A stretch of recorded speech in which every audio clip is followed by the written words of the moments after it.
Samedi Roumanoff sur Europe 1. Ben H, vous n'avez pas l'air bien ce matin? Non, ça ne va pas du tout, Anne. J'aimerais moi aussi être souriant, comme vous, Léa Landau, joyeux comme Jocelyn Lemoyne, ou même gay comme Jérémy Lorca. Mais c'est au-dessus de mes forces cette semaine. Et pour plusieurs raisons que je compte vous énumérer une par une, parce que je sais que ça vous fait plaisir. Que ça vous fait plaisir. Non. Parfait, donc première raison, la météo. On ne sait pas s'il fait chaud, on ne sait pas s'il fait froid. La météo est depuis quelques semaines aussi versatile que les convictions de Bruno Le Maire. Du coup, je m'adapte comme je peux en mettant des tongs en même temps qu'une doudoune. Un look étrange certes, mais qui reste ma foi assez basique en comparaison des chemises de notre ami Jérémy. À titre d'exemple, mettez un caméléon dans sa garde-robe, l'animal meurt d'épuisement. Résultat, je suis tout enrhumé. Personnellement, mon nez est aussi bouché que le périphérique à l'heure de pointe. Cette sensation d'avoir un blocus de routier au niveau de mes sinus m'oblige à vivre en apnée depuis désormais 4 jours, essayant en vain de respirer avec un autre de mes orifices. Et je précise à notre public avide de blagues douteuses et à Léa Landau que par orifice, je parle bien de mes oreilles. Les coquins. Et puis, c'est pas tout. Au-delà de mon nez encore plus chargé qu'un cocaïnomane en situation d'overdose, au-delà de mon regard luisant de bête mourante, voilà quelques jours que ma puberté refait surface de manière volcanique sur mon visage.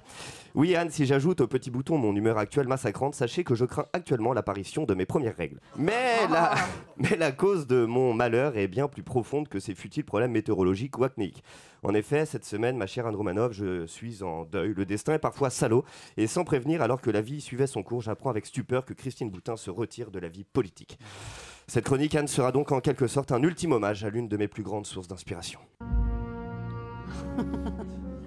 Christine, tu viens de mettre un terme à 40 ans de carrière politique. Toi, la représentante de la droite catholique et ultra-réactionnaire, avec ton départ, c'est toute une page de l'histoire de France qui se tourne. En effet, avec le départ de tes idéaux archaïques, il ne nous reste seulement que quelques châteaux de la Loire et la syphilis pour nous souvenir du Moyen-Âge. Toi qui amalgamais, il y a encore quelques années, homosexualité et pédophilie, tu n'as jamais réalisé, toi, la femme d'église, que non, tous ces prêtres ne sont pas forcément homosexuels. Toi, dont le parcours politique se résumera à un rejet de l'amour pour tous, pour toi, Christine, la famille, c'est sacré. C'est un papa et une maman. Et encore plus si papa-maman sont cousin-cousine. Ah, ce sens de la famille. Alors Christine, pour conclure cette chronique, je n'ai pas trouvé d'autre moyen pour te rendre un meilleur hommage que d'aller embrasser goulûment, et non sans une certaine curiosité, mon ami Jérémy ici présent. Oui, non mais t'es malade. Tu me touches pas, tant t'es malade, Ben. Moi mon nez va bien, j'ai pas envie que ça bouchonne. Bah voilà, tout est dit. Voilà Anne, je suis pas au top, et ce pour toutes ces raisons. J'ai la crève, j'ai des boutons, j'ai plus de boutins, et j'ai même pas de bisous.